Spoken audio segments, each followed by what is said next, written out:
Blog Talk Radio. Uh-oh, guess what day it is?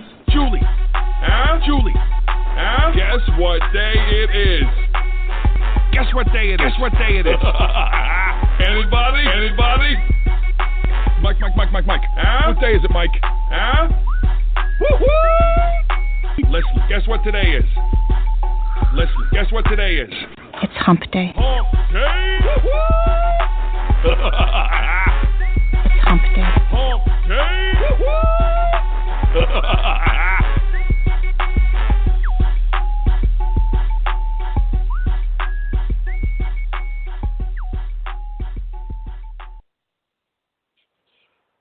It is Hump Day. It really is. Yeah. I'm sorry. I mean, I apologize for the laughter here, because here we are doing relationship show on Hump Day. Right. I mean, what's better? Honestly, what better way to start Wednesday than with relationship advice? Before we go, we should introduce ourselves. Yeah, before we go, get started, let's introduce ourselves. I'm Tom Donelson. I am the chairman of America's PAC, project director for America's Majority Foundation, the author of 8 books, including The Rise of National Populism and Democratic Socialism, available to Amazon.com and Post Hill Press. And Coco. Yeah, what's up? Well, my name's Coco.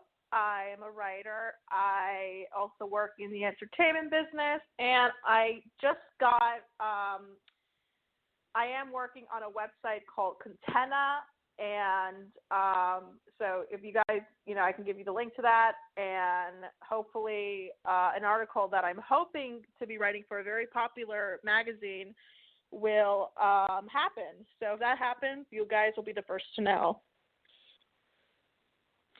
Yeah. All right. Like I say, this is our monthly relationship show. It is. So. It is. And before we start, I sent you this article, Tom, about the Texas woman being jailed for mailing explosives to Barack Obama, and the way they caught her. It's kind of a dot moment how they caught her. So this woman decided, for whatever reason, to mail Barack Obama an explosive, and the reason they caught her, the only way they caught her, is because she left some cat hair from her cat, I believe she owned, on the envelope.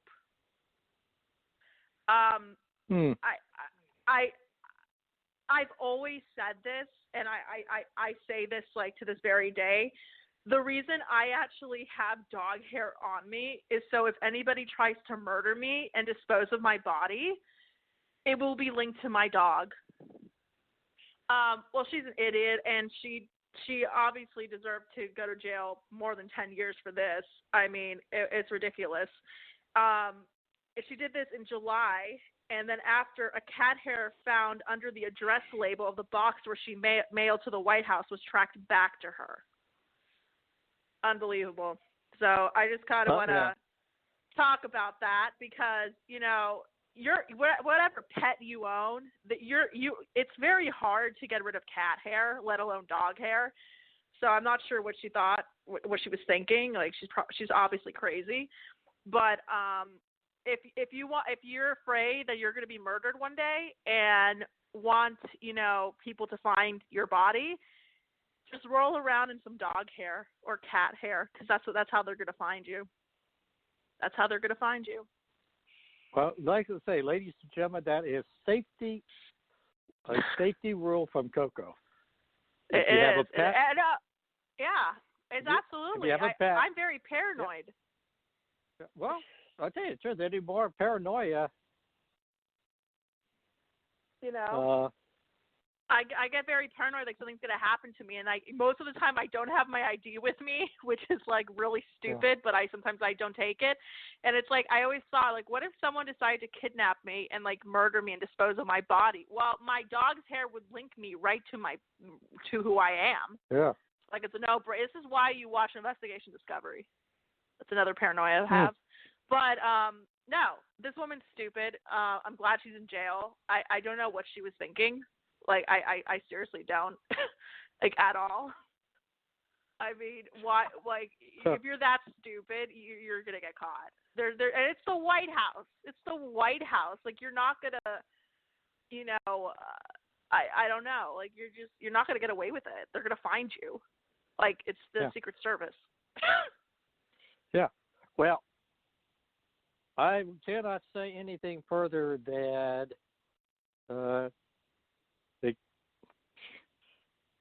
the cat caught her tongue. Very funny. So very funny. Yes. Yeah. All right. But, don't extend explosives. Just don't do it. That's the moral of the story. That's I should always be. No, I got to say this. We're living in a day and age where we actually have to say things like that. The moral of the story is don't send explosive. We live in a day and age where people actually have to say these things. There used to be a time and place that maybe this would not have to be brought up.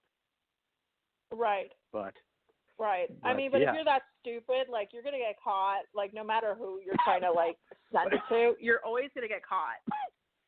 Yeah. So I don't think, you're not that wise.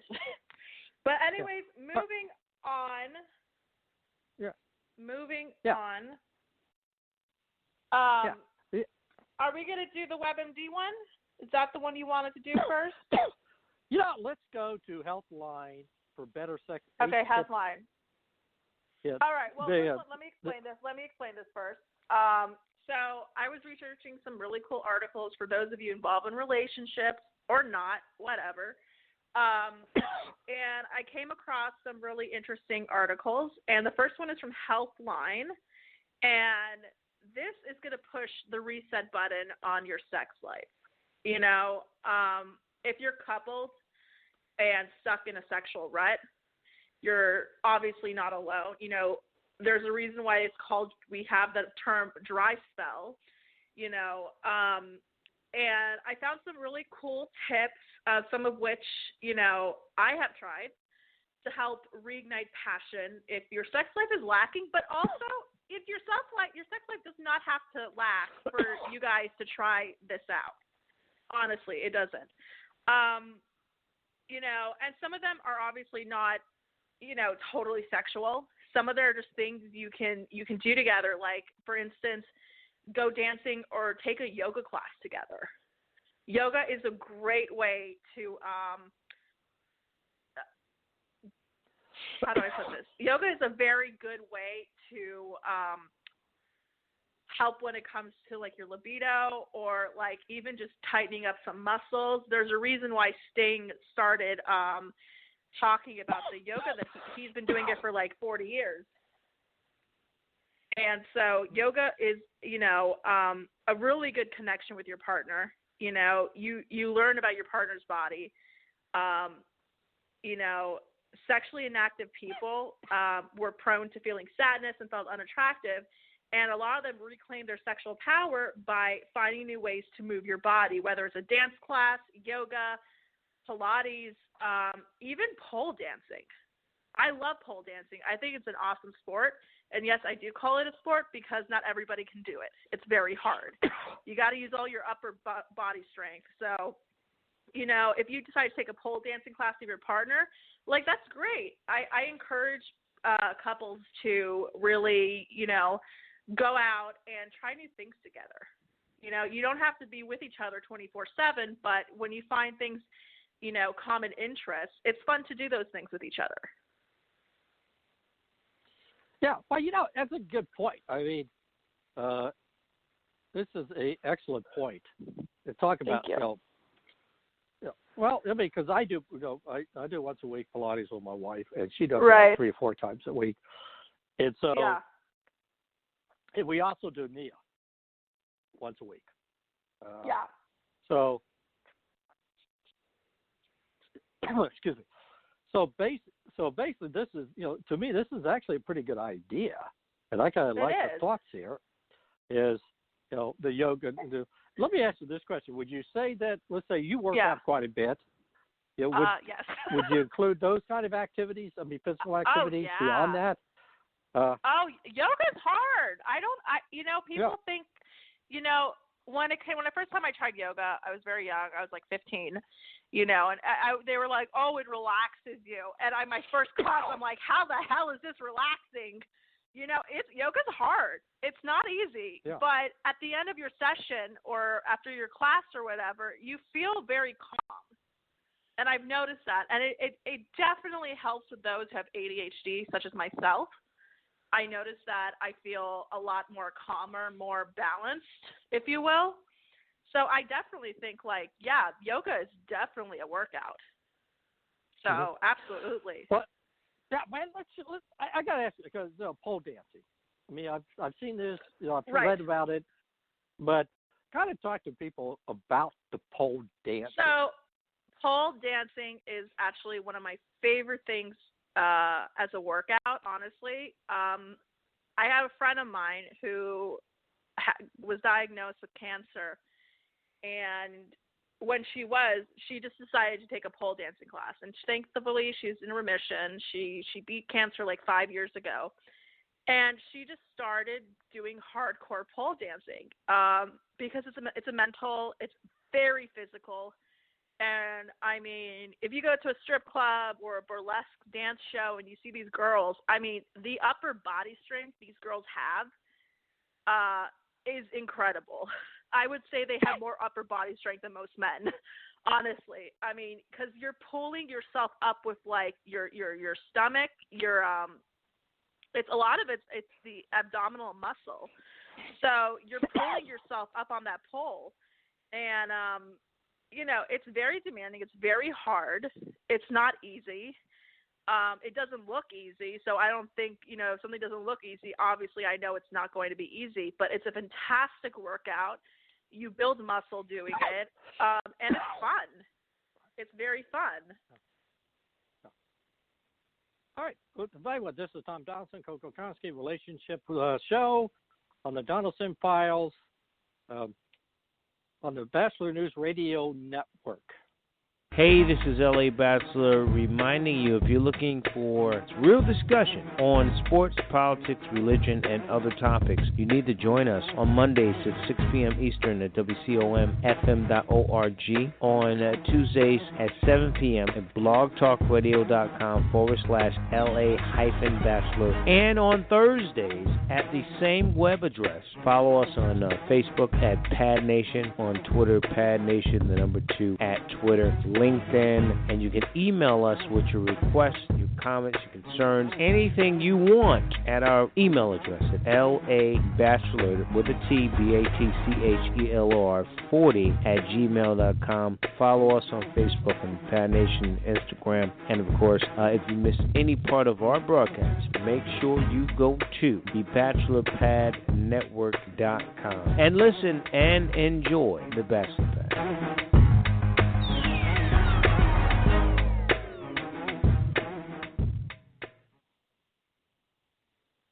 Hey guys, so I am back, and we're going through this list. And the first list I started was liberating your body's energy in a new way. So we went through that, and now we're going to do reigniting your dopamine with a fresh experience. So for you guys who don't know what that means, it's like an adrenaline you get. Dopamine makes you feel happy. It's when you work out, you get these endorphins. Endorphins make people happy. And do something new creates a sense of bonding and intimacy, I think. Like, for me, I like to think outside the box. Do an activity that might scare you or excite you with your partner. Now, I'm not talking about, having sex openly in a hallway or a library. I mean, if you're into that, by all means, go for it. But what I'm talking about is such as like an amusement park or an escape room, which is an amazing idea. I'm actually going to be doing that in a few days when I'm in Vegas with my boyfriend.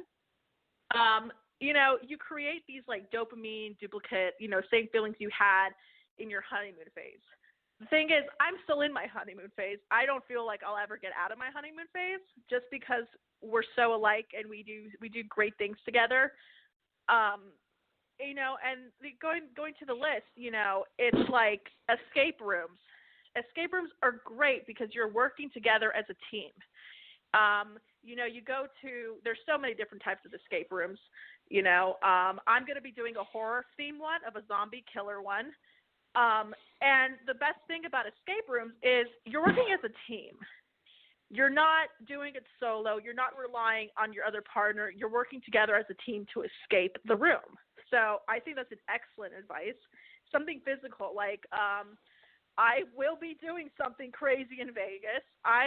We got tickets to a hot air balloon. I am terrified of heights. So when he surprised me with these tickets, I was like, I don't know if I can fully do that. But the more I thought about that, reading this list, I was like, well, that scares me and excites me at the same time. And you're doing it with the person you love. Or at least I hope you love them. I don't know. But, do things like that. It excites you. It makes you feel good. And I think that's a really, really good, important experience you guys should be doing with the person you love or been with for a while. So. Yeah. Let me ask you a quick question. Has that absolutely nothing? Well, actually, absolutely nothing to do with the point. But there was something you brought up. Don't do this in the open. Here's my question for you. Okay. I mean, yesterday we had a quick story about the couple who decided that they had to have sex in it, right outside of a dog park. In the open. Here's my question. Now, here's my question. Here's my question for you. Mm-hmm. Why? Have you ever sat back and researched or talked about why do people do that? I mean, because we're it's exciting. It's exciting. Okay. I'll tell. It's exciting. It's forbidden, and when something is forbidden, it's exciting. There's a reason why some women like to have affairs with married men because if they get caught, it's not on them; it's on the guy that they're with. Because it's like it's a forbidden thing, and a lot of things that are forbidden excite people. I would consider myself an exhibitionist. I definitely would. I have no problem going naked at all. My boyfriend, on the other hand, is a little shy about that, and that's okay. So most likely we will never, ever have sex anywhere public, which is okay, too. You don't have to, do stuff like that for it to be exciting and to get dopamine. I mean, dopamine is basically a chemical in your brain that gives you kind of like that jolty feeling, like, oh, my God, let's go do this. So anything from a hot air balloon ride, helicopter ride, or just going to an escape room, these things really help, the feeling of being excited with your partner. All right. Okay. Well, because I've read, I'm looking at, like I say, well, let me put it this way. Let me put it in this way. Would you be willing to share the most risque or open or semi-open thing or that you ever attempted or thought about? Such as what? Okay, obviously, like I say, having sex openly in a dog park. You haven't done that yet, have you? No, I have not, because I don't want to scar the animals. No, I mean, if we're going to be serious, I have had sex in public, but it's kind of weird, actually, because you think it's going to be really exciting, and then it turns out to be really fearful, like, oh, my God, we're going to get caught and, get arrested, and that's not exciting. So you can be exciting in other aspects without, the potential risk of getting arrested. I'm sorry. Yeah. Well, like I say, safety rules number one. Yes. Do not do things that could possibly get you arrested.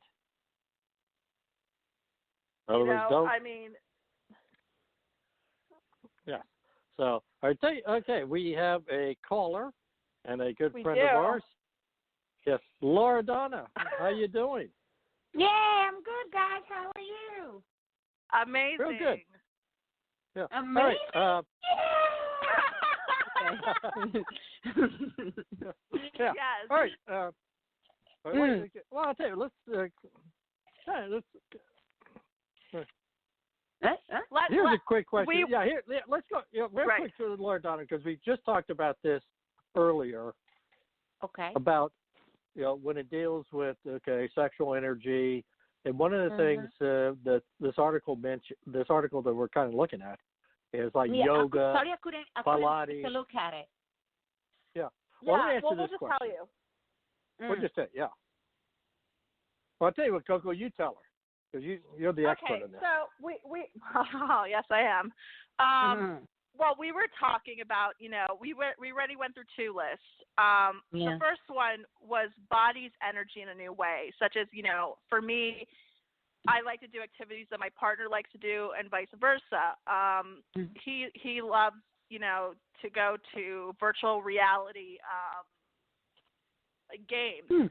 And there's a place near us where it's a virtual reality experience.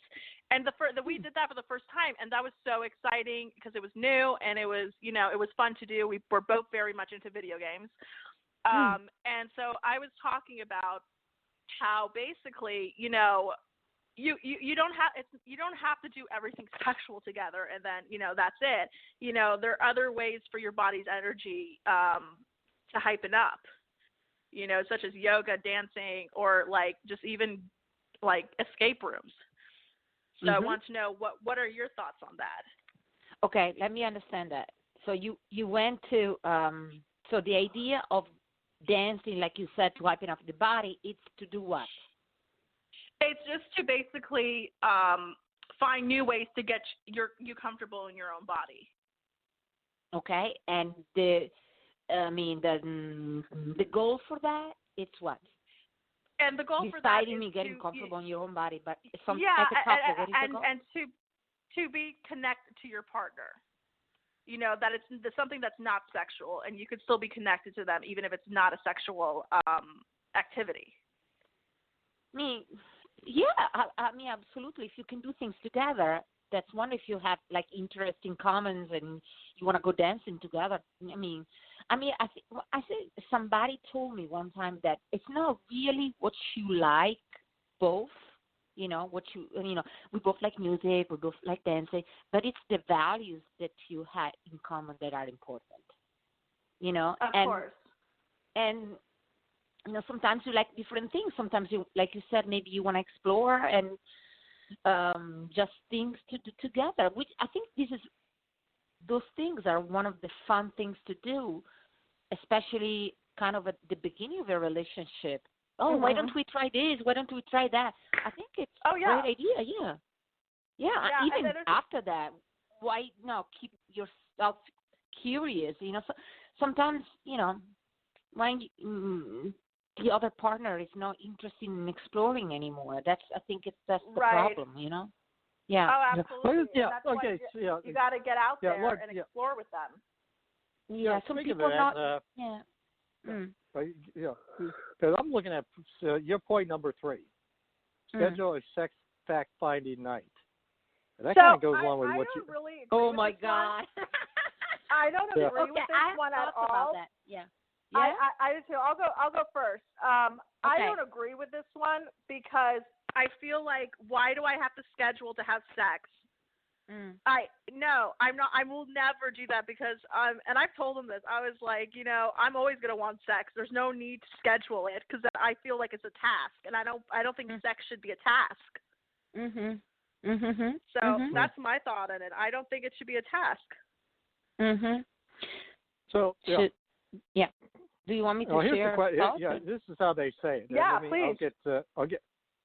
Take one night to have a raw discussion about what you do and don't like sexually. Explore new sex moves and talk about your hidden fantasies. Well, I'm going to ask Laura Dawn about the first one that I asked about, scheduling a sex night. Like, I think that's ridiculous unless you're like 60 and, you don't have time, I guess. But my boyfriend works crazy hours, and we still have time to have sex. It's not like, okay, we're going to have sex at 3:30 p.m., okay? Schedule that in your calendar. Like, no, I could never see myself doing that, ever. Mm-hmm. What are your thoughts, Loredana? I agree with you 100%, but maybe that's for people that have been together 20, 30 years. Yeah, I'm not saying I agree with that. You know what I mean? But maybe, but I don't know. It's like, I believe in this. I mean, sexual desire starts in the brain, right? And we desire what we don't have every day, okay? Right. I'm talking about an extended period of time in a relationship. Let's say after 2 years, maybe after 3 years. I don't know. You know what I mean? When it's not really a novelty anymore.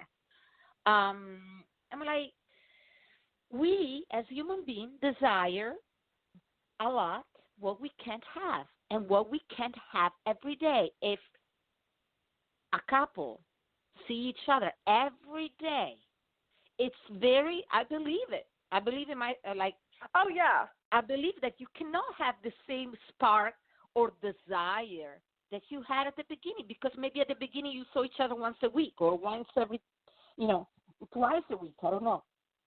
Oh, but God. if you have every day, you see, it's like chocolate. It's like anything else. You desire that thing that you can't have anytime you want it. So for sure. That romance that people, that romance that people advertise. I think, beside the fact that I think like most people's expectations are unrealistic. I mean, you are lucky if in a lifetime you found at least maybe one partner that was totally sexually compatible with you. I mean, you are lucky. And I'm not saying, but some people have sex drives that are different, but it's all about compatibility, right? And to have that connection, that compatibility, that where you both can go to the same places and it's not a problem. It's not that easy to find, right? Yeah. I mean, at least I believe it. Maybe you're into something, I don't know. Yeah. Well, here's the thought. I mean, to me, let me kind of throw it in this way, as opposed to saying, okay, at 3:30. Or a better way to do it is sometimes what you need to do on an occasional basis is say, you know what, we're going to take the evening off. We're going to put everything down. We're going to just let it happen. Yep.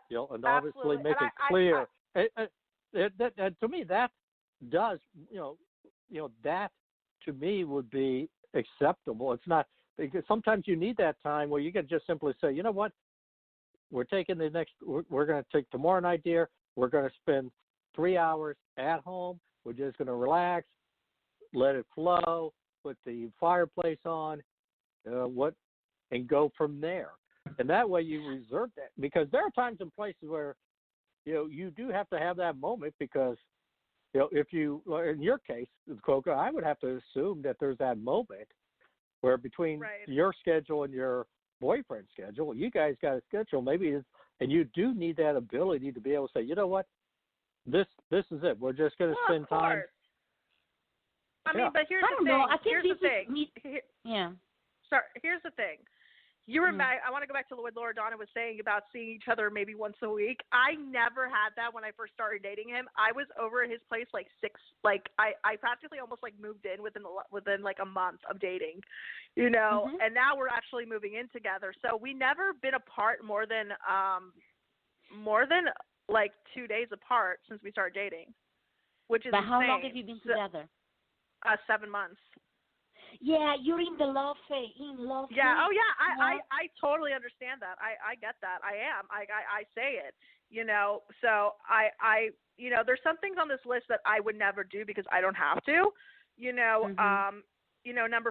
Number 4 on the list was take a sex class. Like, we would never do that just because our sex life is pretty damn good. It's not, you don't usually do class, but I understand this for older couples. I understand this for people who have been together like 20, 30 years, who you can go on Eventbrite, which is a great, ticket company. They have like tickets you can buy for like anything. and they do tantra sessions. You know, that you can learn more about, like, you know, sexual desires and sexual experiences. Like, you can take a class like that with your partner, and I totally understand that, but it's not for everybody. Yeah, Coco, I don't know. You know what? I Laura, hear you. what? I hear you, but I don't think it's that simple. I think that after years that you've been together, in general, people start having different priorities, and sometimes people change, you know, and they're not into each other that way anymore. And there is really nothing much that you can do. I mean, this is my belief, you know, like after 20, 30 years, maybe you've grown to different directions, and you're not into each other. You say, maybe you do respect each other, you care about each other, but that I heard a lot of couples like that. Like, I mean, like, you know, we have 4 kids, and now our priority have shifted. Hold on Laura Donna, hold on to that thought, because this is Tom Donelson and Coco Konski with Laura Donna Gasparotto on the Donelson Files, and which is always going to be followed by the Dr. Larry Show on the Bachelor News Radio Network. If you want to hear another view of the latest developments in Trump's Washington, listen to the Dr. Larry Show every Wednesday at 7 p.m. Eastern. Dr. Larry is a former businessman, entrepreneur, college president, and author who provides background and context for current events and trends in politics, education, foreign policy, and religion from a conservative perspective. Tune in and hear the other side as Dr. Larry talks with Washington insiders exclusively on blogtalkradio.com and the podcast at thebachelorpadnetwork.com. Yeah, that's the Dr. Larry Show follows our show every Wednesday on this network. And in addition, if you go to the Bachelor News Radio Network website, which I'm going to do this slowly, so thebachelorpadnetwork.com. That's BATCHELOR padnetwork.com. You can basically, all of our shows are on there listed. You got the Donelson Files, you got the Dr. Larry Show, and we also, if you go to Bachelor News, the bachelornews.airtime.pro, you can get a schedule of all of our shows. So, like, for example, today, tonight at 12 p.m., 12 midnight, California time, 3 a.m., New York time, you can hear the best of the Donelson Files, to be followed by the best of the Dr. Larry Show, and at 10 a.m. Eastern Standard Time, and 7 a.m. Pacific Time, you can hear that show again. There's 12 times in the course of a week you can hear the Donelson Files. Okay. And Coco is going to go ahead and get started on the next topic. Okay, so this is one that I absolutely recommend for new couples and older couples who've been together for a while, is go on a sexy overnight getaway or not, you know. For me, when we first started dating, you know, he was very busy. He was working like 17-hour days, and he texted me one day. We were supposed to spend like the weekend together, and he goes, "How do you feel about checking into the Biltmore? It's a really beautiful old hotel that's been around since the early 1900s." And I really thought, that is so exciting. To spend one night there was very exciting to me, and we ended up having a blast. And this is where, you know, this tip goes on. You know, you dress up, have fun with it. You know, couples that travel together, which I find to be true, have better sex lives. Because you're experiencing you're experiencing new places together. And, you know, some couples working their way back to intimacy might find kind of a weekend getaway, or just like an overnight getaway, really, a little challenging. You know, going on a romantic getaway can create a lot of pressure to perform, you know, and you will benefit even if you spend time together in ways that are non-sexual. You know, go hiking, you know, visit a new pub. You know, I think that's very important in relationship-wise. Yeah, I totally agree with you. But, you know, I don't think you can, if after 20 years You can have the same sparkling sex that you had in the first 8 months. Hey, you know, you're one of the few. I mean, good. I mean, right. I mean, you know, I don't think so. I mean, I don't believe it. Me, this is what I really don't believe it, because other things set in: routines, priority, kids, work. You know, I don't know. Yeah. It's like the novelty. Right, has but there's gone. some couples who don't have kids. Like we're not going to have children. So You don't know you that yet, Chicholina. No, You don't know that. Loredana, trust me. We both are not having children. Yeah, accidents happen though, you know. It literally cannot happen with me. I cannot have children. So maybe you want to adopt. No, I'm fine with eventually being a stepmom to his daughter. I'm very fine with that. You know, that's okay. She's going to be growing up very soon. So, but like I said, you know, some couples are really different when it comes to wanting kids, and so a lot of that, takes the pressure off. Still, even if you don't want kids, and I totally realize that, because I don't want to have kids either. Okay. I don't know. I mean, I don't have the experience, but I mean, I think Tom has the experience. I mean, after 20 years, can you have the same sex you had when you were together after a week? Come on now, say it, say the truth. Well, I can tell you, let's talk about that. What are your thoughts, Tom?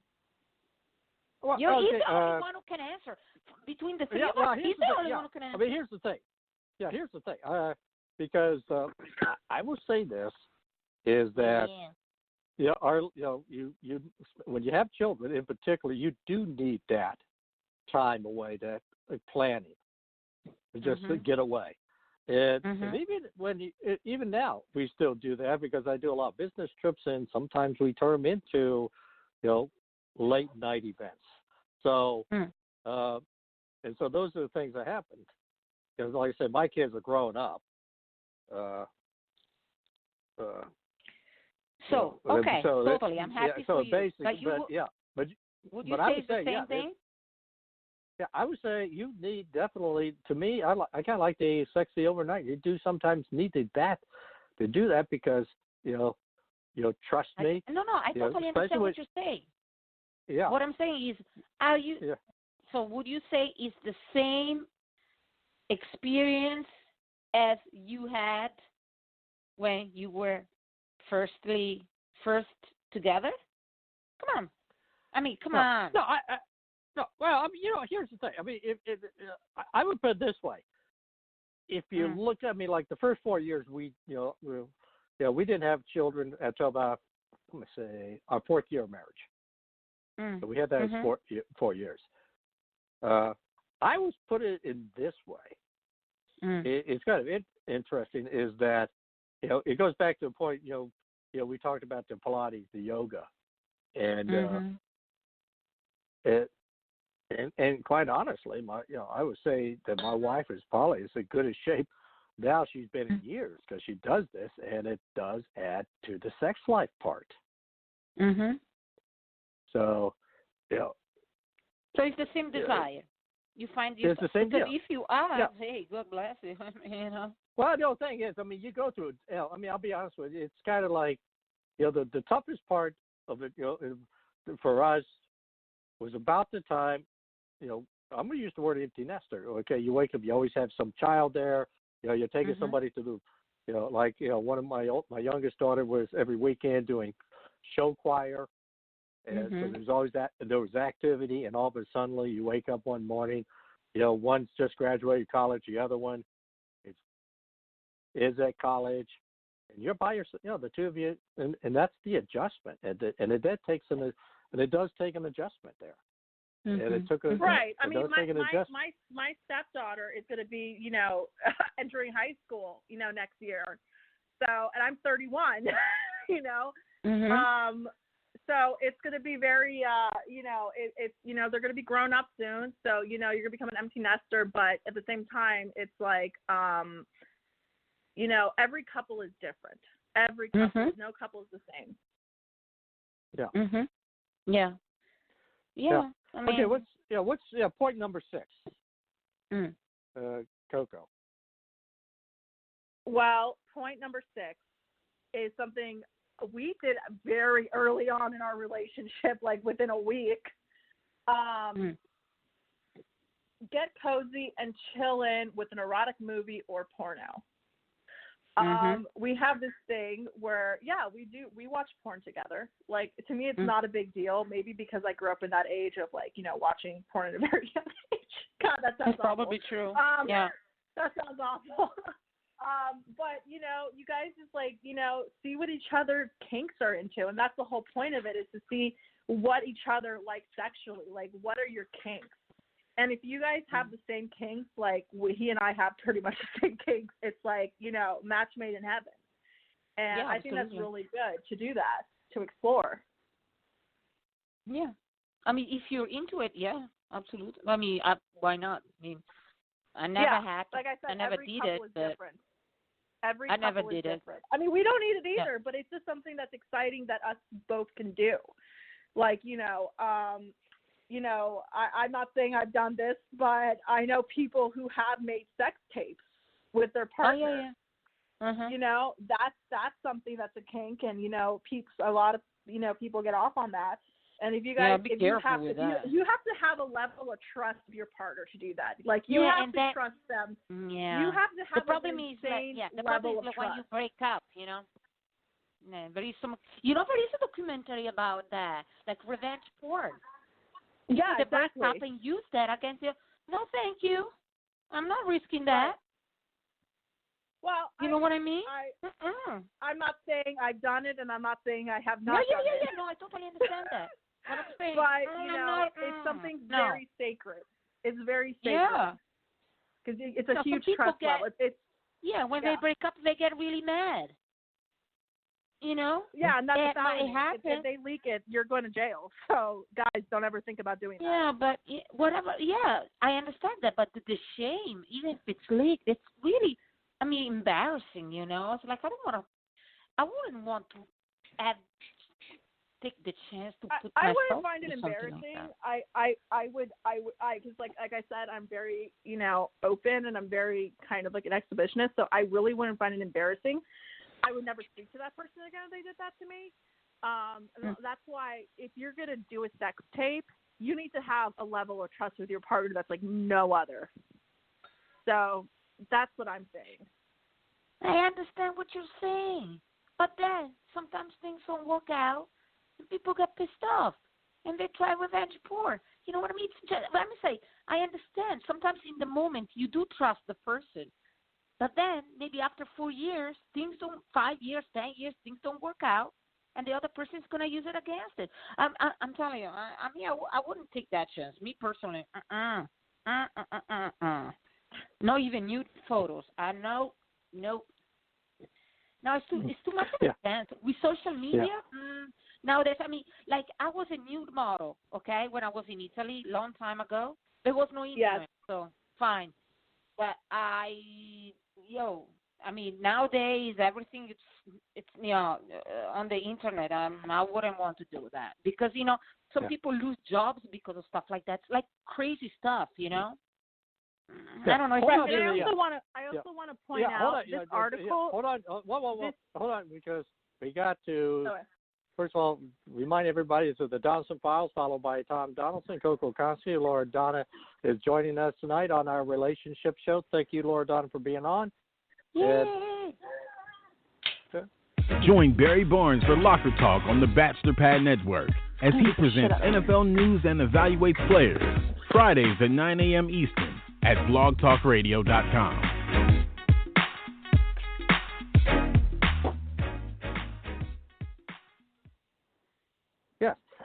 Don't forget Locker Talk, 9 a.m. Friday.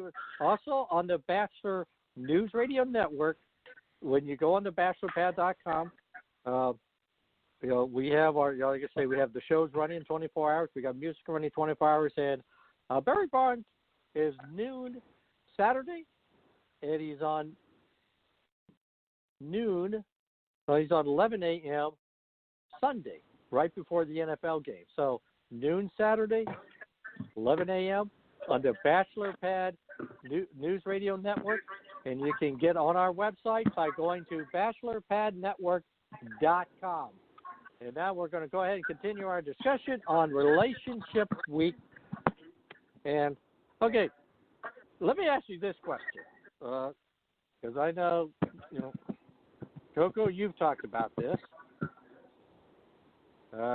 Yes. Who are you asking to? Yeah, no, yeah. Well, here's what: pleasure yourself in front of your partner. Uh-huh. Like I don't already. I'm sorry. I'm very out there, and I'm very, very comfortable with my sexuality. I'm very comfortable with who I am, and this is another thing I wanted to bring up. This list is more for people who are sexually mismatched with their partner. And maybe that's one of the reasons I can't relate 100% to this list is because sexually my partner and I are like beyond compatible. Mm-hmm. So I feel, when you have that,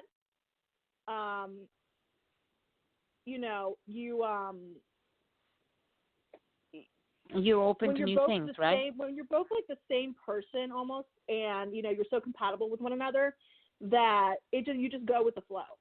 So I feel this list is for some people who are sexually mismatched or those who've been in a relationship for a long time. Yeah. No, I agree. And plus it's very cultural. I think it's now more the time that you think about, I think if you took 50 years ago, forget about it. You know what I mean? It's oh, my God, no, we wouldn't be talking right now. Yeah, right? Yeah, I know. It's. I agree with you. People are in relationship for different reasons, Security, loneliness, money sometimes. I mean, not everybody is in love and not at the level that maybe you are. You know what I mean? Right, absolutely. I mean, so I want to say something. It's very rare to find someone you're that sexually compatible with and just even compatible with. Like, it's a very rare thing. And I found that, which, it is incredible to me that I actually was able to find something like that. And because I never thought I would. I agree. I never thought I would. So when you do find that right person, you find that you guys are not only sexually compatible, but like mentally, physically, emotionally, that's something very, very special. You got to hold on to that. That's all I got to say. I agree. But like you said, it's a rare thing, right? It doesn't really happen to everybody. And it doesn't. Maybe once in a lifetime, maybe if you're lucky. Honestly, I really believe it. Like that. I mean, if you're lucky, it happens. Like I was talking with my cousin, the same thing. She had so many boyfriends. She always had somebody, but she had only one that was like. It was like, and she said it was the love of my life. It was like she couldn't describe it. So it was like whatever. Right. Absolutely. And right now we're going to move on to this. We're not going to go through the whole list. I don't think we have enough time. But these are for you guys 36 or 35, hottest sex tips for couples new and old. I'm going to go over the one that I end up loving, which is role play.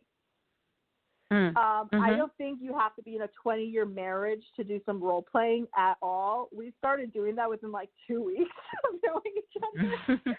So I don't think and it's fun because, you're not really yourself, you get a sexy little costume, whatever. Or just like, it's like a role playing fantasy. It's like fan fiction, but you're having sex. I think that's a really important key in like having kind of like a fun sex life is doing that. Doing a little role playing never hurts anybody. Yeah, sure. Yeah, it's great. So that's one of the things. Another thing I absolutely love is sex toys. We all have them. I think. I'm not sure. I know I do. Not everybody fun. has them, you know. Seriously. They have to. Who doesn't? Who does not own a vibrator in this day and age? I do not know anybody who doesn't. But, you know, as far as that, you know, there's so many different sex toys. I mean, there's sex toys for men. I'm not just talking about women, but men as well. Yeah. It's insane. Like, we went to a sex shop like a few months ago, and holy crap, it was like I was kind of in heaven because I saw this one vibrator. It was very expensive. He ended up buying it for me. It was like a $300 vibrator. Damn. And yeah. And what does he do? You know, it has like 20 speeds. It's from Switzerland. And it's like it pulsates to the point where it almost feels like an actual penis. Huh. And you can. It doesn't require batteries. It's waterproof. All you gotta do is charge it, and you charge it for like maybe 6 hours, and you're good for like a month.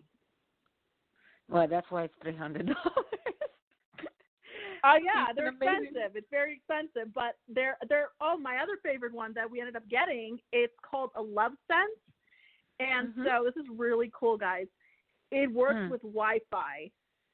Wow. So if your partner is at work and you kind of want to get off, you just download the app, and he literally or she can literally turn on your vibrator when you guys are miles apart or even thousands of miles apart. That's which funny I shit. thought it's really, really cool. I think that's amazing. So yeah, you know, there's such great different types of like sex toys, you know, that people don't know about. But it's you know, crazy you out just there, explore. yeah. You just explore. I mean, like I said, there's so, you know, so many. Yeah. So I like Tom. It's like, Yeah. okay. All right. Okay. Tom's like, what? All right. Okay. How about this number 11? The CAT position. The what? The what? Number 11. Yeah, the cat position. Oh, the cat position. What the hell? Oh, wait, hold on. Let me see if I've done this. Oh, I've done that. All right. So the cat position, you begin missionary position with his body flat against yours, and then you tilt your hips up. Have him do a rocking motion instead of an in and out motion. That way, you'll be grinding against each other. That is actually one of my favorite positions. But yeah, absolutely. I mean, guys, just go to a bookstore and they have the Kama Sutra. And it's really fun to try these positions. There's a book called Position of the Day where it's like a calendar, and each day you do that position. It's really so fun. cool. Like, you know, yeah, it's really cool. So, you know, and then there's love coupons. We both had those. You know, this is good for one blowjob, or this is good for blah, blah, blah, you know, one shower with me or whatever. You know, those are fun things to spice up, you know, your sex life, really. Yeah, sure. All right. If you're into each other. How about, all right, here's another one. Yeah. This, have you guys done this? Tie each other up. No, I won't do that. I won't. Why? Because I'm not really into BDSM. I'm not really into, like, you know, whips and chains and tying each other up. Like, I don't need that to get off. But like I said, every couple is different. I know a lot of people who are into that, and that's fine. But yeah, we're not really into you know, tying each other up. Although he did mention one time he wanted to tickle me with a feather. And I was like, okay. That's funny. Are you ticklish? I was like, what? I become I'm very extremely violent ticklish. when I I'm get ticklish. I'll tell you extremely that. ticklish. Yeah, I'm and I extreme. become violent. So you do Me that. too. I almost punched him in you know the what I face. mean? I almost punched him in the face when he started tickling me. I felt bad. But I'm like, do not do that. Like, I will become, like, violent and punch you if you do that. Yeah, exactly. It's like, I don't think so. Yeah, please don't tickle me. You know, I'm not really into that. I don't know. All All right, these books, okay. they're silly. I mean, this is, I don't know. These suggestions are, I mean, I don't think you can, you can't really make, I don't know. It's like, most people might not be, probably, I don't know if this is a really good suggestion. I really don't think so. Yeah. Because if you have somebody that it's really, you're really good with, and you are, you want the same things, you don't need anybody to tell you what to do because you can explore on your own, right? And if you don't have the same values, this is definitely not going to work. Like you said, what if he's into bondage and you're not? I mean, this is a stupid suggestion. Right. Listen, I've tried it. That's how I know I'm not into it. Yeah, I've tried totally. it. I think you have to try different. Newspaper, you said it's good to spice things up. Like, I don't think so. I mean, depends on our sex life is pretty damn good. I'm not even gonna lie. It's pretty damn good. It's we pretty much have sex every day. Mm-hmm. Yeah, I mean, I'm sure you're alone. Yeah, for sure. Yeah. But it's like, most people are like every day. I'm like, like at least a few times a day. So, okay. yeah. I got, here's one for us guys, but I want to kind of get your, the vitally important. It's point number 8. Always remember this: when it comes to sex, once the guy is finished, the party's over. So make sure when you do a good party host, and no, wait a minute. He didn't finish. Okay. And making sure that your guest is always served first. Now, I'm interpreting that as absolutely doing oral sex for us men to do oral sex on your partner before the penetration. Is that how you guys interpret that?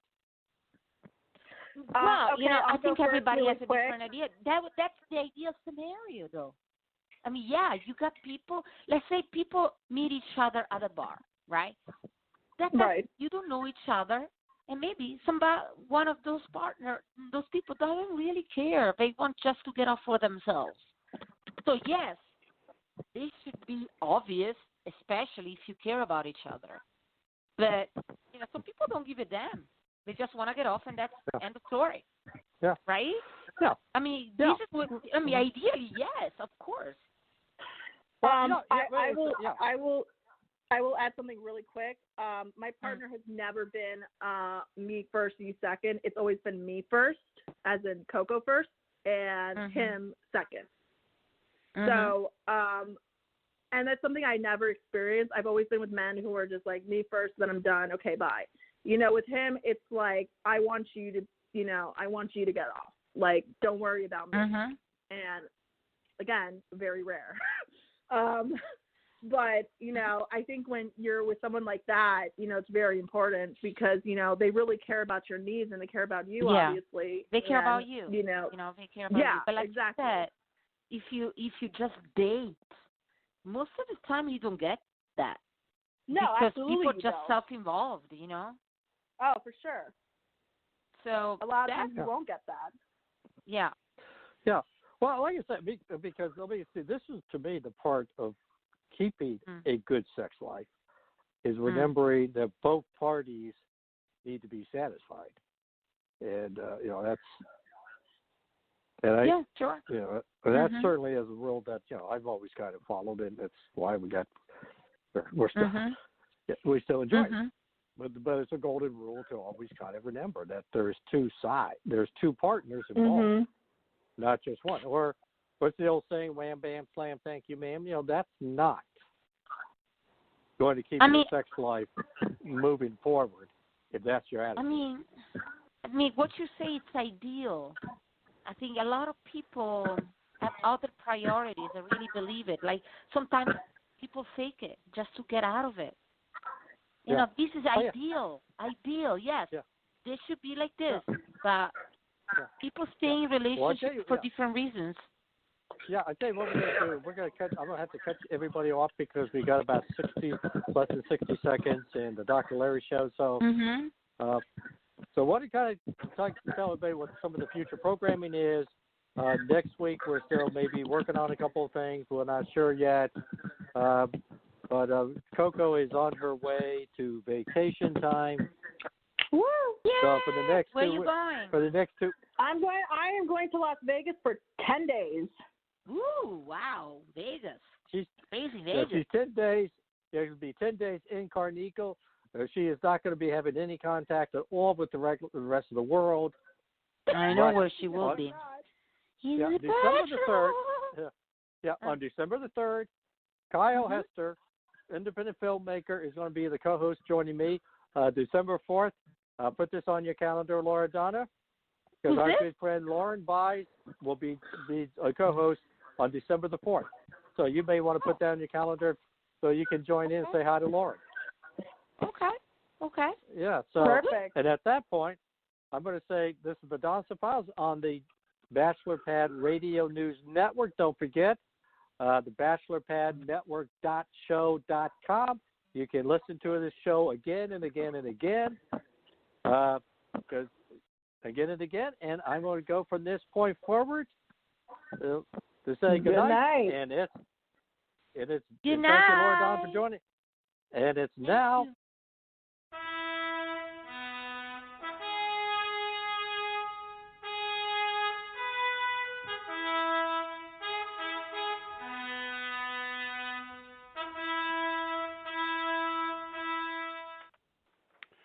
When you hear that trumpet, you know it's the Dr. Larry Show on the Bachelor News Radio Network. I'm Dr. Larry Fedewa, your host for the hour. And tonight we are going to be talking about various aspects of the Democrats' impeachment hearings, which started last week. And this will be a little bit different, change of subject from the previous program. The first thing I wanted to do was to talk a little bit about the last week of the hearings, because we're going to talk about a little bit different aspect of the deep state. The much publicized hearings of the House Intelligence Committee began last Wednesday with 3 high-ranking State Department officials over 2 days. The hearings revealed 2 things. First, how deep the deep state goes, and secondly, how shallow the Democrats' case against President Donald Trump really is.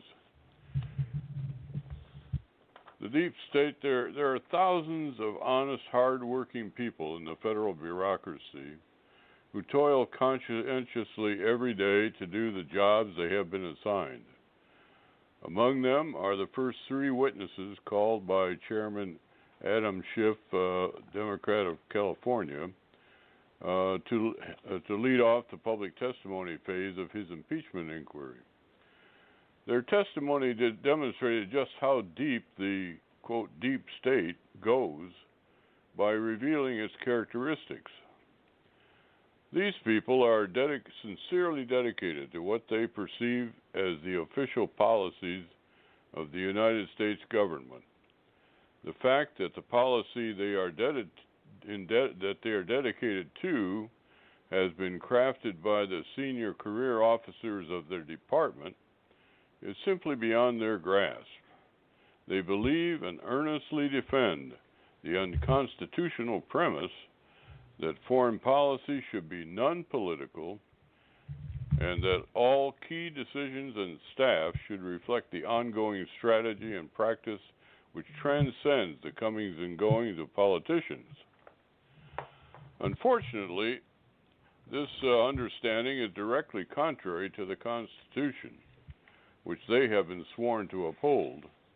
The Constitution clearly delegates the responsibility and authority to set and implement American foreign policy to the President of the United States with oversight by the Congress. The reason for this provision in the Constitution is clearly to assure that all such matters are handled by individuals who are responsible to the people through the electoral process. It is opposed precisely to allowing the affairs of state to be left in the hands of unelected long-term career bureaucrats. But this is exactly what has happened. The federal bureaucracy was placed under the control of the president for many reasons, one of which was that the president is there every day, and the framers thought the Congress would remain in session only on a part-time basis. However, the bureaucracy has grown so large that it has become impossible for any one person to actually manage it. The old adage, longevity rules, is the answer to why federal departments have taken over many of the functions, not only of management, but also of policy. And what is true of the State Department is equally true of most other governmental units, including defense, agriculture, justice, and commerce. The fact is also the reason why the deep state has been against Trump even before he was elected. He campaigned as a transformative figure out to, quote, drain the swamp, and he was thinking primarily of career politicians, many of whom came to Washington with little money and leave many years later as millionaires, such as Joseph Biden and Bernie Sanders, among many others. But that left the deep state leaders right in the middle between the new policymakers and the implementers.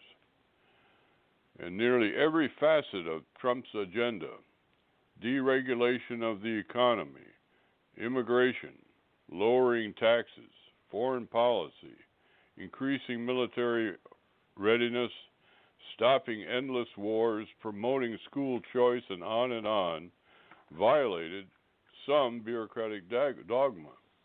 He promised change, and they believed him, with good reason, as it turns out. What we saw last week was a sharply drawn portrait of the deep state. These witnesses are the worker bees of the bureaucracy, the people who do the actual work. They are not decision makers, nor are they privy to the highest circles in the government. Not one of them, for example, has ever met President Trump in person, but they are convinced he should be impeached because he is perceived as initiating dramatic changes in foreign policy.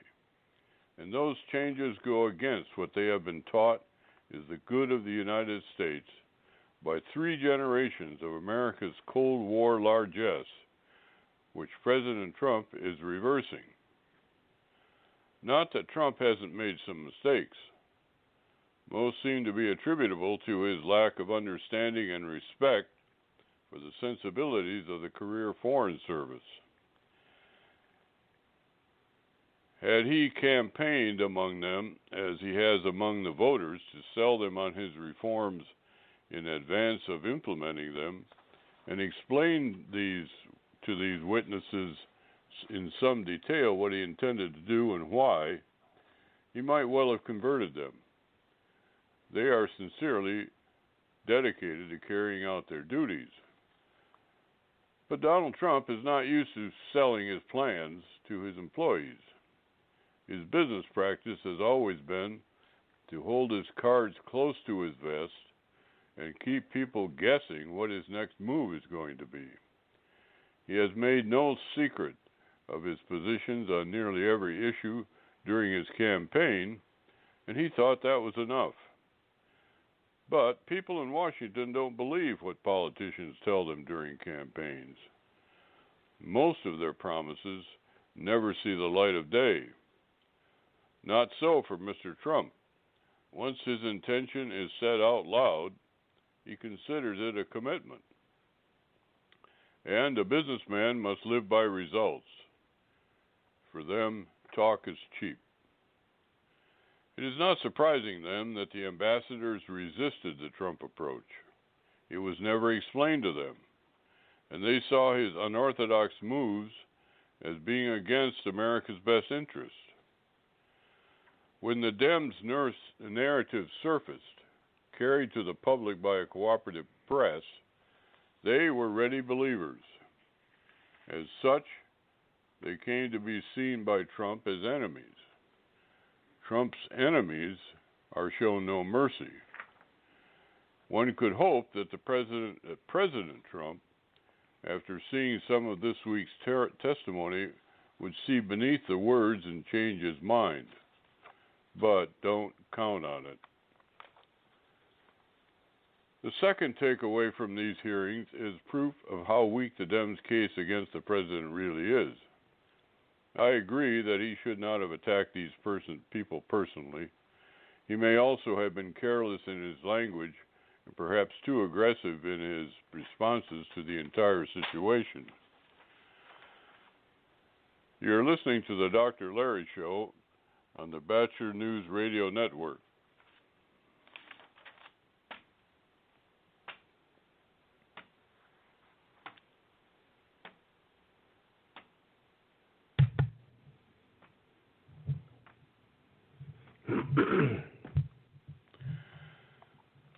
You're listening to the Dr. Larry Show on the Batchelor News Radio Network, and we'll resume with our discussion of the evidence for the Dems case as we saw it last week.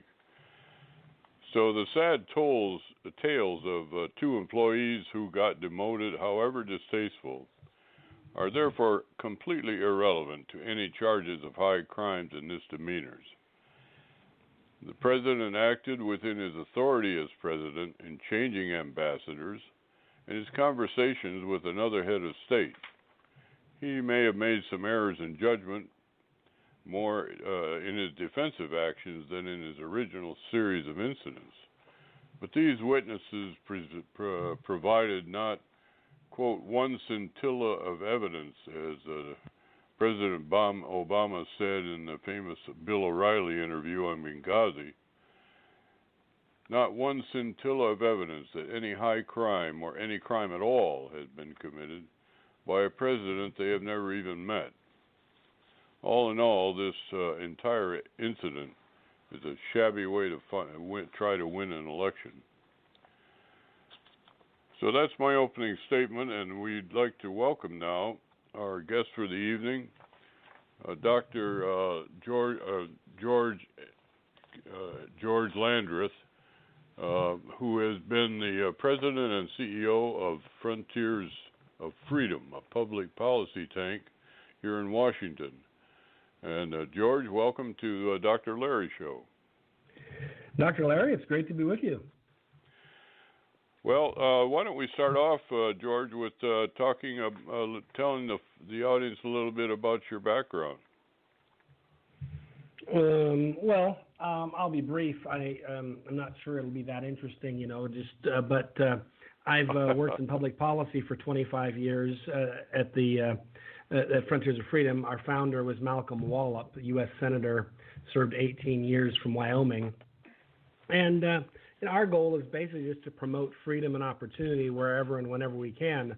And we're dedicated to the principles of individual liberty, peace through strength, limited government, free enterprise, and quite frankly, the values embodied in the Declaration of Independence, the Constitution, and the Bill of Rights. We believe freedom is worth preserving. We think it needs to be renewed and defended at all times. And it's our goal to build a robust culture of freedom, opportunity, and prosperity through effective education, analysis, and advocacy. So that's kind of who we are and what our approach is. And, I've studied political science and economics, and I've studied the law, and I've taught constitutional law, and, those kinds of things. And it all kind of pointed me in this direction. Well, we're going to talk about today's testimony in a couple of minutes. But first, what's your reaction to the opening statement?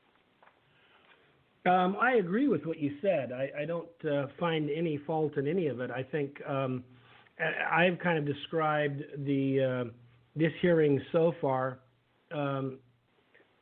If I can borrow from an REO Speedwagon, a classic rock group, they had a song called "Take It on the Run." And it says, "I heard it from a friend who heard it from a friend who heard it from another. You've been messing around." That's the chorus.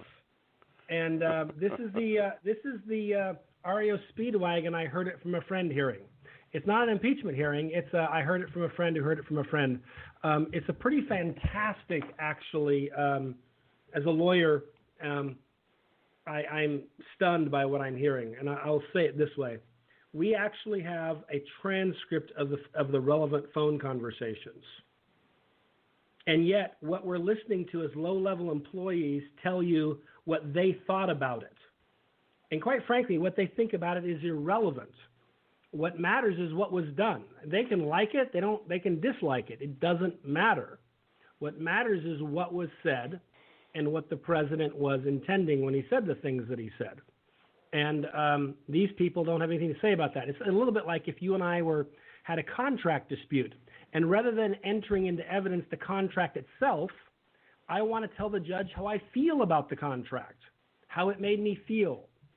The judge would look at me and say, Mr. Landreth, if this is all you have to talk about, you're wasting my time, and I'm just going to dismiss this case. We're not going to go any further.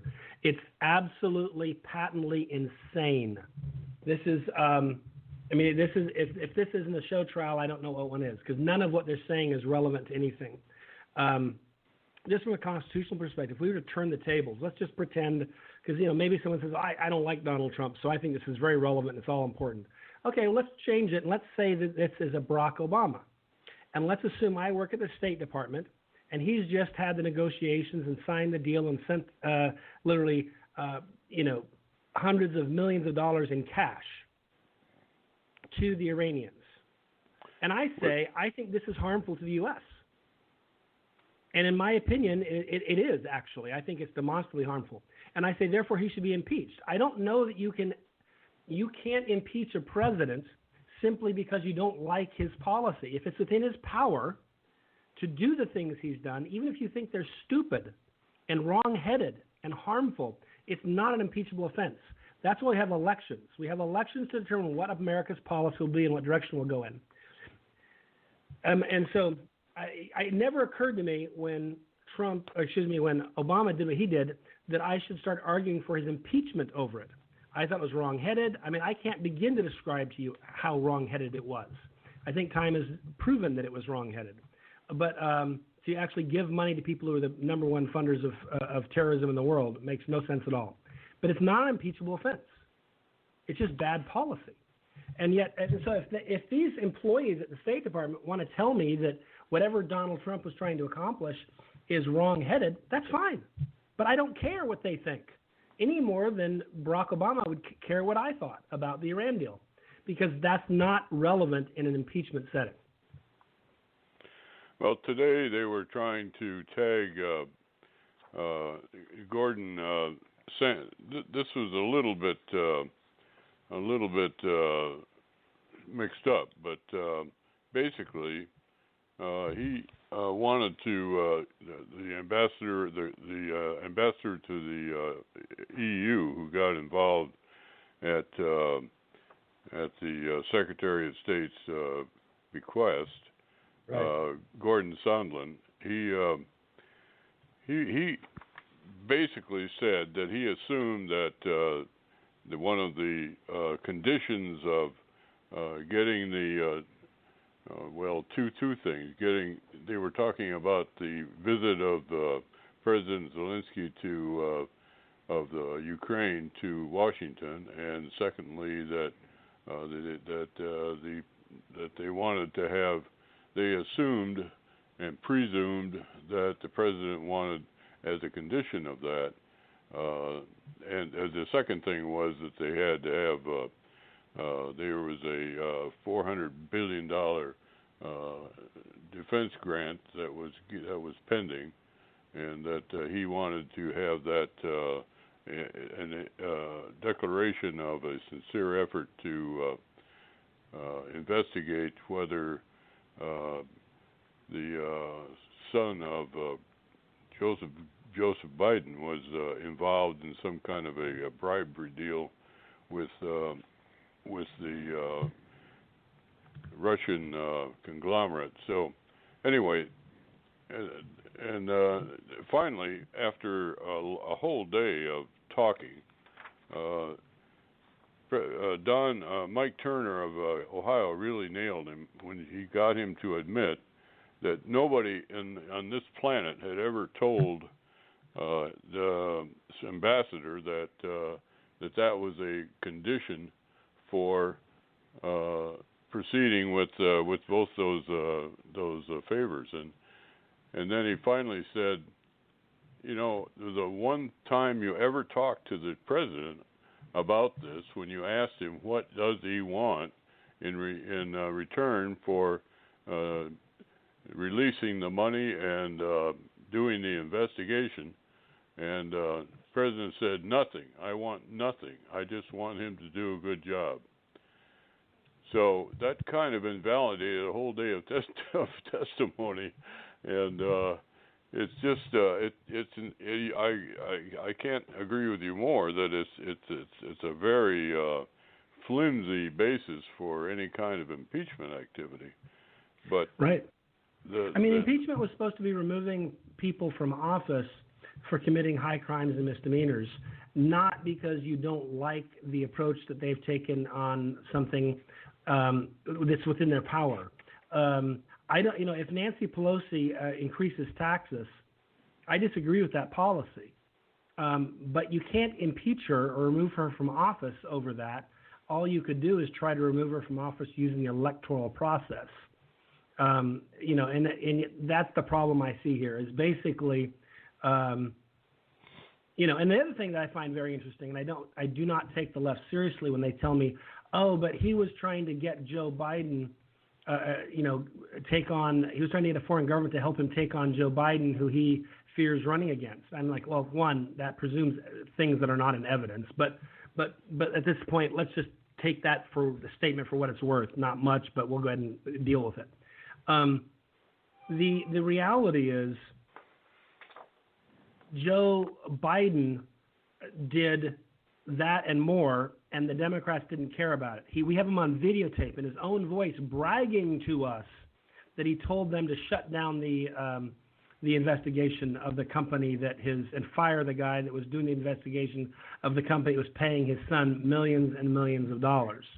And then it turns out and in fact today in the news I read that the company that Joe Biden's son worked for is in having legal troubles in Ukraine, and they have admitted that they paid Biden apparently several millions of dollars, not just the $75,000-$80,000 a month that we talk about. Not that that's not plenty. But I guess this is the question. When Barack Obama leaned over and told Medved, after this election, I won't have to run again, and I can be more flexible. What was he saying? Let's be honest. This is exactly what he was saying. I'm in a tough election. My numbers aren't great right now, and I don't need Putin to make my life difficult by embarrassing me on an international stage or being provocative and trying to create trouble for me. If he would just relax a bit, let some of these negotiations go for now that we're working on, and we were working on missile defense and other nuclear issues with him. If he'll cut me some slack, I can be very flexible after the election. In other words, I'll return the favor. I didn't hear Republicans say he should. Republicans howled because it was inappropriate for them to say that. But we did not actually say an open impeachment hearings. And the left didn't say boo. I remember being like people rolled their eyes at me when I talked about this being inappropriate. So when a person on the left tells me they're outraged by Donald Trump, I just look at them and say, you, sir, have selective outrage, and I do not take you seriously because you're a frivolous human being, absolutely frivolous. Well, hold that thought. This is the Dr. Larry Show on the Bachelor News Radio Network. We'll be right back.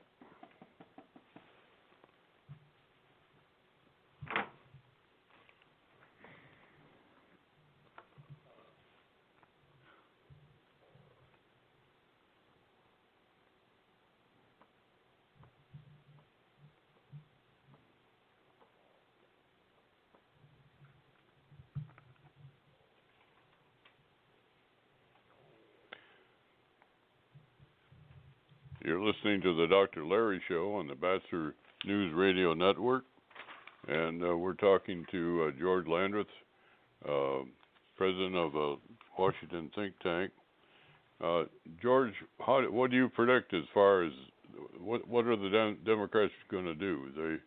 Are they really going to vote impeachment, or do you think that Nancy will eventually pull back and not go through the humiliation of that? I think there's a very real chance they will pull back. I'm not sure that Adam Schiff wants to pull back, but Nancy Pelosi has historically been a better vote counter. And while I don't approve of her politics, she's actually been a pretty skilled politician. And so I suspect that she'll be able to read the tea leaves and say, sending this to the Senate doesn't do them a lot of good, because once it gets to the Senate, they'll actually have a real trial, put on real evidence, and most of the goofy stuff they've tried to do here will not even be admissible. You'll have a Supreme Court justice, the Chief Justice, presiding, and he knows what's admissible and what's not admissible, what evidence is a joke and what evidence is serious. So it won't go well for them. They won't control the process, and all of a sudden they'll be laid bare for what they've done. I would also argue that several of their top Democratic candidates for the presidency would be forced to be in Washington day in and day out and off the campaign trail. And so that's another reason why they may not want to, to kick it in that direction. But and then the final, I guess, issue is I think they might get more out of just trying to censure the president, which is just a House vote wagging their finger at him, saying, we think you behaved badly, therefore we censure you. It has no impact. It doesn't mean anything other than it's just a collective sense of the Democratic majority in the House of Representatives saying, we think you did something naughty, and so we're telling you that we think you're naughty. Well, they're playing for public opinion, though. I mean, right, and I think that's what they think. I think the whole purpose of this is to smear Trump in the eyes of the undecided voters who finally will decide who's going to win the election. I agree with you there. But I'm just not sure it's having the impact they hoped. And so at some point, I suspect she backs down. If we saw a radical change in polling data that suggested America was outraged and ready to, storm the White House, then I think they would definitely have an impeachment vote. But I read some polling data, I think it was yesterday morning, that said that that independent voters, and that's the most important block here because they're the undecideds. Generally speaking, the left will vote its way, the right will vote its way, and the people in the middle are the one you're fighting over. That they are pretty turned off by this and unimpressed and feel like it's a witch hunt. So if that's true, you never know about polling, but if that polling is true, then I see Nancy Pelosi kind of wanting this to go away quietly and at the same time get the benefit of wagging their finger at the president, but not being exposed the way a Senate trial would actually expose the House, because I think they'd end up looking really bad. So you don't feel like it's going to go to the Senate then? I think it could, because I think I would argue in today's society where Pete Buttigieg is considered a moderate. This is a guy who the idea that he's a moderate is hilarious. I mean, it's silly. So when Pete Buttigieg is a moderate, then what that tells me is there's a lot of insanity on the left. It's fine. He can be what he wants to be, but don't call him a moderate. No one ever called Jesse Helms a moderate, or for that matter, Malcolm Wallop a moderate. And the reality is they're far more moderate than Pete Buttigieg is. He's far further out of the mainstream of American views than but at any rate, my point is you can never go wrong underestimating the zaniness of somebody that's that far out of the mainstream. So could they impeach the president? Sure. Will it benefit them politically? I don't believe so. I think these hearings have been a major setback for their cause. And I think they set back their cause because they started early on talking. In other words, within a day or two of the president being elected. So he's a president-elect. He hasn't even taken the oath of office. And there are people in the Democratic Party talking about impeachment and saying, make me chairman of this committee or that committee because I will lead the charge to impeach him. And it's like he hasn't even taken the oath of office yet. That was truly unprecedented. And then of course the Mueller investigation, that was going to be the thing for impeachment. And then as soon as that was over, they moved on to something else. And then when that kind of didn't pan out, they moved on to this. I guess what I'm getting at is when this goes away, they will start up something else for impeachment. This will go on in perpetuity. These people are lunatics. They're not well. And I think it's interesting that these same people were the ones chastising Donald Trump for being unwilling to say he would accept the results of the election when they clearly have not accepted the results of the election. And we see that down in the state of Georgia. You have somebody who lost the election fair and square. It wasn't even really that close.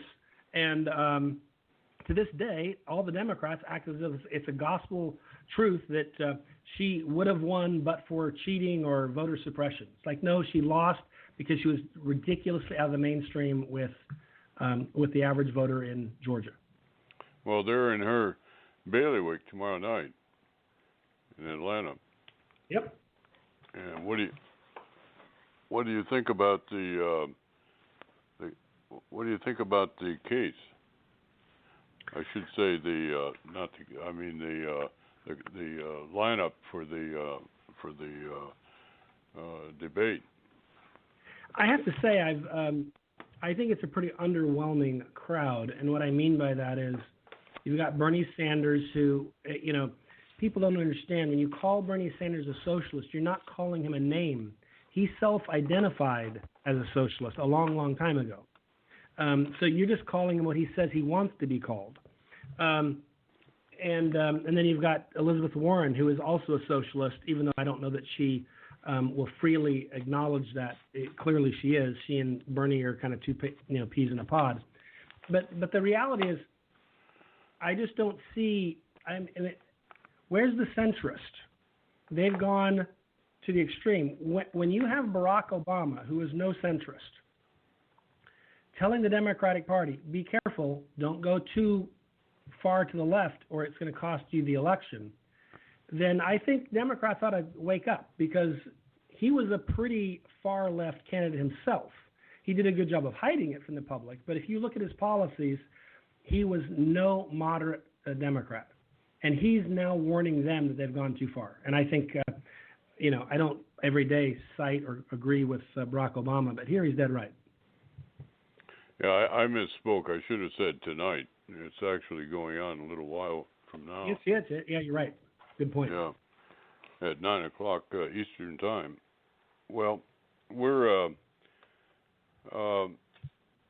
there are a whole series of things that are pending, and it's getting to be that this whole thing about the impeachment has kind of taken over the news. But there are a lot of other things happening in the world, and I'm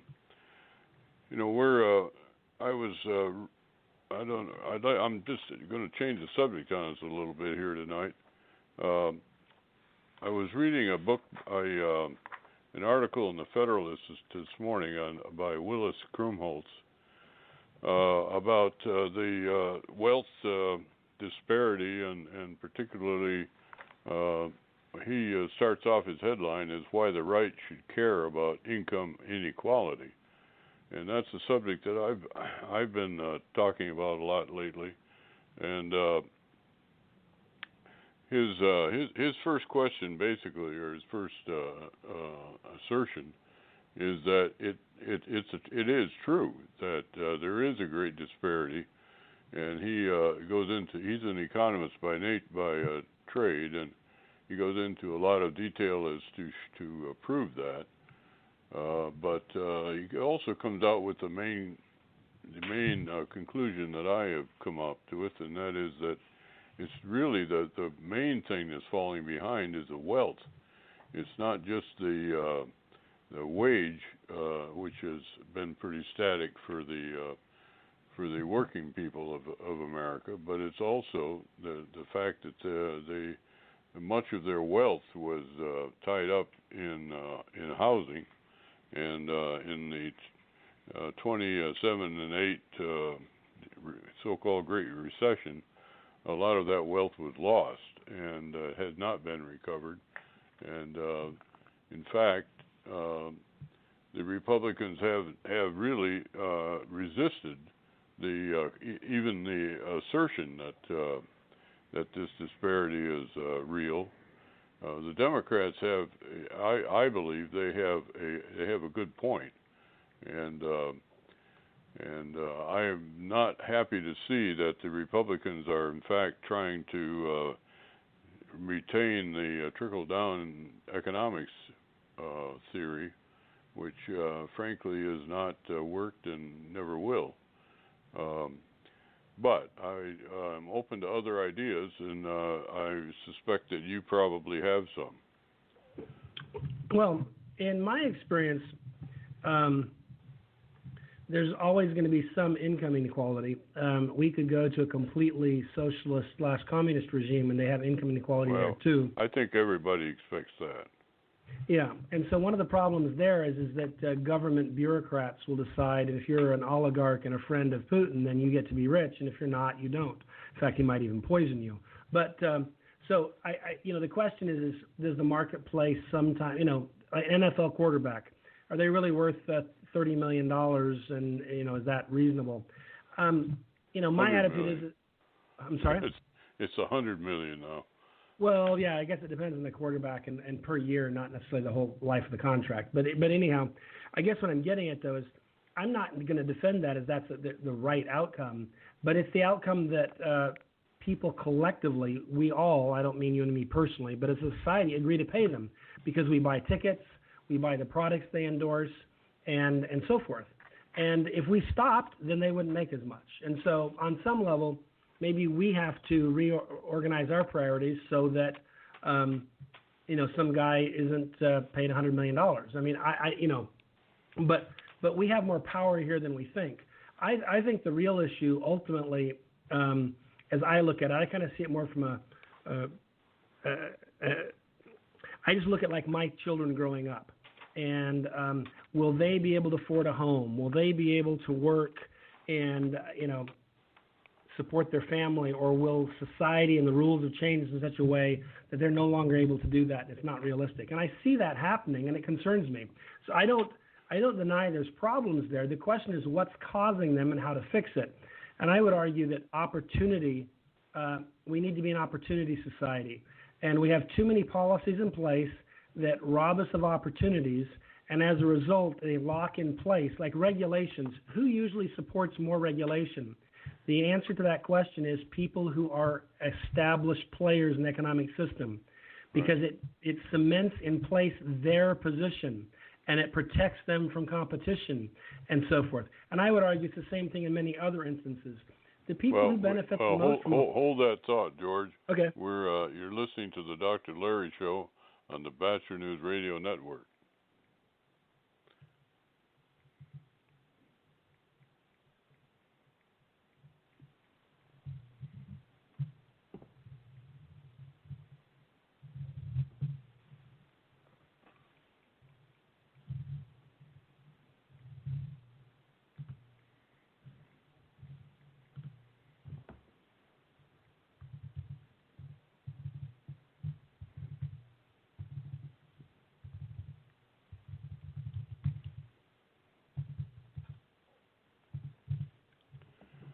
You've been listening to the Dr. Larry Show on the Bachelor News Radio Network.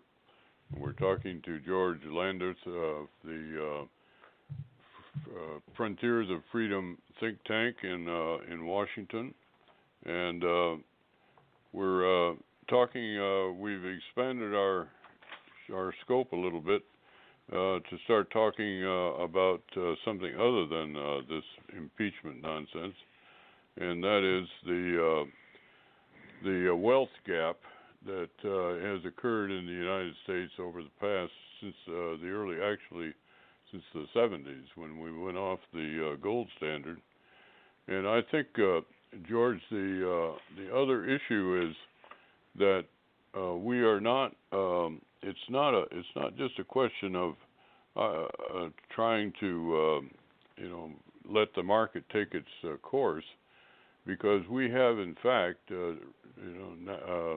globalization really has affected the whole manufacturing basis for the United States, and that has deprived many of the people who, in our parents' generation, were very comfortable as factory workers and manufacturing, and it's these people who have suffered the most, and they continue to suffer. And so the issue really is that that was a government not only permitted but sponsored in many cases issue that was part of that. I attributed a lot of it to that mentality that we had during the Cold War, which said that America is supposed to be the great Santa Claus for everybody that's against communism, and that turned out to be, with the digitalization, turned out to be a lot of the developing world, and of course that is what happened to our labor rates. But we could have followed Ross Perot instead of George Bush and the rest, his successors, and really tried to protect ourselves a little more. And the fact that it could be done is being proven now by President Trump. Agreed. I think that President Trump has tried to create an opportunity society, and at the same time, he understands that in a global market, there are countries that will essentially operate in a way that's entirely unfair to Americans.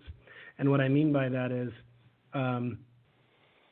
you can't ask Americans to compete with somebody who works for $1, a day, and expect that that's going to work out well. And and it should be our public policy to protect that. I mean, after all, if our people are to prosper, they have to have a means of making a living, and we have achieved that on the basis of a emerging and evolving capitalism. And it's certainly, without the middle class, there isn't any capitalism. So it seems, if we had a wiser government policy, we could have protected our own manufacturing base, and from that, a lot of other things happen. People have more money; they buy more things from all different kinds of industries, and so on. So anyway, that's my theory. Yeah, and I agree with that. I'm concerned that I am happy that almost by accident the current president is has really tried to improve the lot of the working people in the United States, and of course the elite are still, for some undecided reason, hating for a lot of things, but that at least I think is good, and I think that if it's followed through with the kind of attempt to, as I think he also is trying to do, and that is to try to bring over to the Republican Party a lot of the minority and the working, along with the working group, the working class. They will remake the Republican Party, but if they don't, as this author was telling us, they're done. I mean, if they cede the working class to the Democrats, and even with their socialist ideas, that's going to hurt. The Republican Party is not going to be able. Somebody's going to. One of those parties, the capitalists or the socialists, are going to take over the next generation. And if we want it to be the capitalists, we better start getting a little smarter about all the people that really are here and that need our attention. And frankly, the leadership of the current president is moving in that direction. Right. Yeah. No, I think you've hit the nail on the head. I'm not interested in a government agency to make sure that everyone makes what's fair, because my experience is government won't use that power properly. And that's generally what the left tells us, is that we need some government agency to tell us who should be paid what. But I do want the government to have policies that make us... can do that. Yeah, I think that's and a I private think that the government has to protect the unions. But I think the unions, if they got a little smarter, could actually be the advocates for increased distribution of wealth, based upon as you say, opportunity and the growth of our commercial and industrial sector. Right. I think government should have policies in place that promote economic opportunity and that promote the creation of wealth, because as we do that, we'll benefit. But the problem is too often they try to dictate outcomes, and I think it just ends up reinforcing, the haves get more. The more power the government has, then you have to have when the government's determining outcomes, then we all have to have a really good lobbyist that works for us. And the problem is the average American can't afford a lobbyist. Who can? People already have money. So that's why I like the president's approach, to have policies in place that make it so that regular folks can find good jobs that are good paying jobs, so they can build their own nest egg, buy their own homes and these sorts of things, as opposed to a government plan to equalize everyone's income, take from somebody else and give to somebody else. Because I don't see a good track record there. But I think President Trump's approach is working, and I think the Republicans in the past have been asleep at the wheel on this issue, and I appreciate the fact that President Trump has woken us up to it. Well, do you think that the Republican Party is the party that Trump that is the party of Donald Trump now, or do you think he has to go through another election to establish that? Well, I think that at least right now, I think the party is largely his, but I do think winning a second election is important. It's generally perceived that if you're a successful president, that you win 2 terms. There's not really many exceptions to that. I might argue that John Adams is a very influential president who only won 1 term, but there aren't many of them that were influential that only won 1 term. So I think he does need to win a second term, and I think that will solidify things. And while I sometimes feel like the way he communicates could be more effective and not step on his own messages often, if I look at his policies, I feel that he has found a balance that's pro-American, that's designed to help average, everyday Americans do better, live more fulfilling lives, accumulate the things they need to for their family, and that's all good. Do you think the Democrats have anybody that could give him a run for his money? I think they may have such people, but none of them are running right now. I mean, as I see it, you have basically the only ones that even seem close to rational are not polling more than 1 or 2%, and then you have kind of the ones that are winning are either loopy or have spent their entire career being dead wrong on every issue. I mean, I look at Joe Biden on foreign policy. He touts his foreign policy expertise. If he were a baseball player, he would have a batting average of 0. And that would not, when someone says, I've been around for 30 years, I have lots of experience, it'll be like, yeah, and striking out. I want to see some success in those 30 years, not just the fact that you've been there. And he's been a good politician in terms of the art of getting elected, but he's been horrible. If you look at his position on foreign policy questions, he has almost always taken the wrong side. Even if you're a Barack Obama supporter, he was the one that said Barack should not go after Osama bin Laden. He counseled against it. It was too risky, dangerous. He was wrong. So he's even wrong when he's working for, he's never right. You sound like Joe DeGeneres. Sorry. Well, I think, what do you think about the latest entries into the Democratic lines? Well, Bloomberg. It's interesting because he's just a few months ago was criticizing Joe Biden and Beto O'Rourke for apologizing for everything under the sun, and then he starts his presidential campaign, and he told us he wasn't going to apologize for stop and frisk because it saved lives. In fact, it disproportionately saved lives among the in the people of color communities. And well, we're up against another break. Yeah, he apologizes. This is the Dr. Larry Show on the Bachelor News Radio Network, and we'll be right back.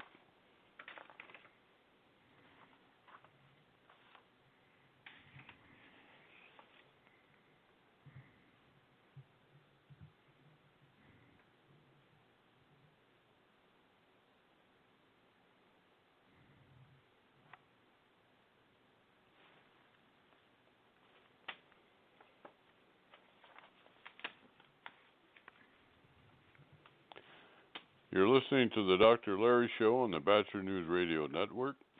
We're talking with George Landreth, and we're talking a little bit about some of the possible candidates that are in the wings of the Democrat Party, and we're having trouble thinking of any. So, that's the truth. Continue your thought. Well, the problem with, I look at Bloomberg and I say, there's two things I remember about him. Actually, the number one thing I remember about him is he regulated and made illegal in New York large soft drinks, diet or otherwise. Right. And I'm just thinking to myself, really, this is the guy that is going to capture America's, because I don't know that that's a left or right issue. I just think most Americans think, I'll buy the soft drink that best suits me. I don't need government to outlaw soft drinks for consenting adults. And, the nanny mare. Yeah, so I just kind of look at that, and he has all the charisma of a persimmon.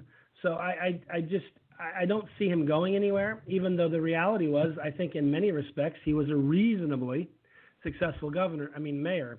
Now, I think a lot of that was he followed Mayor Rudy Giuliani, who kind of cleaned the city up and got it in the right direction, and then he was able to kind of continue that glide path for a while.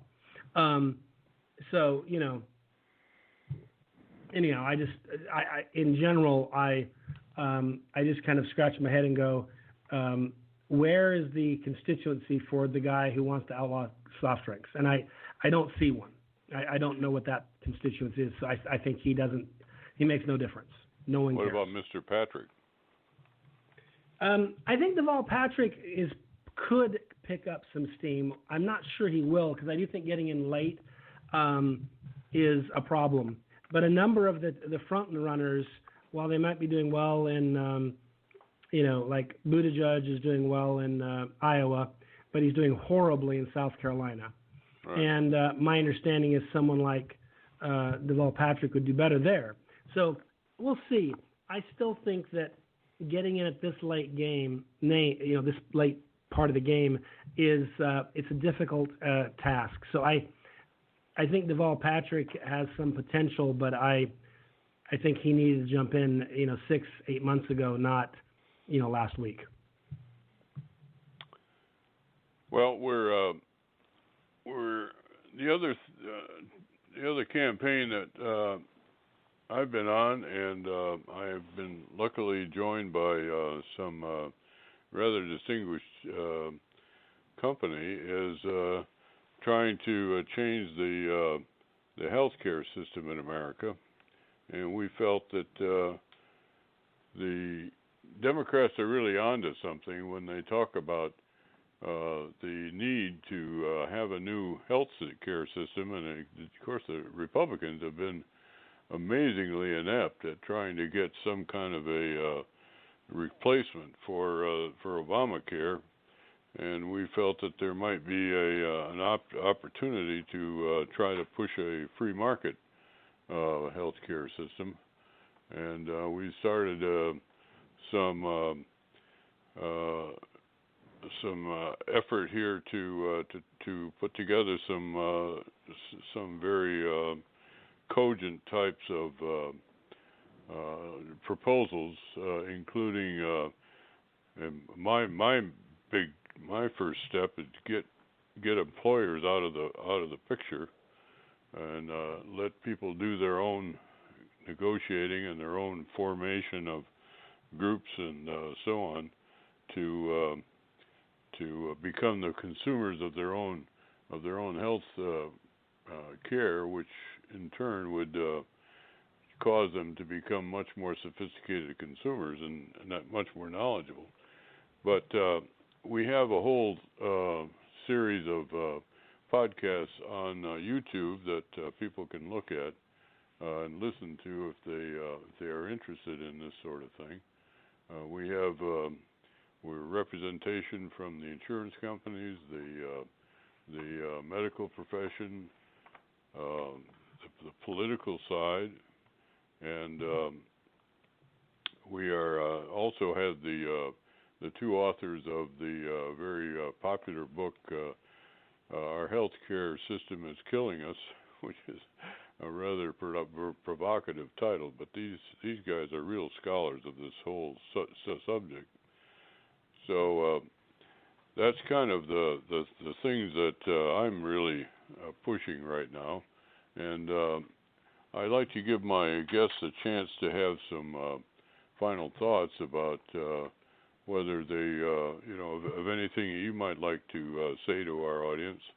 And George, you got the platform for the next 2 minutes. Fair enough. Well, I think you're right about healthcare. We need to find ways to get the power of the marketplace back into it to drive costs down.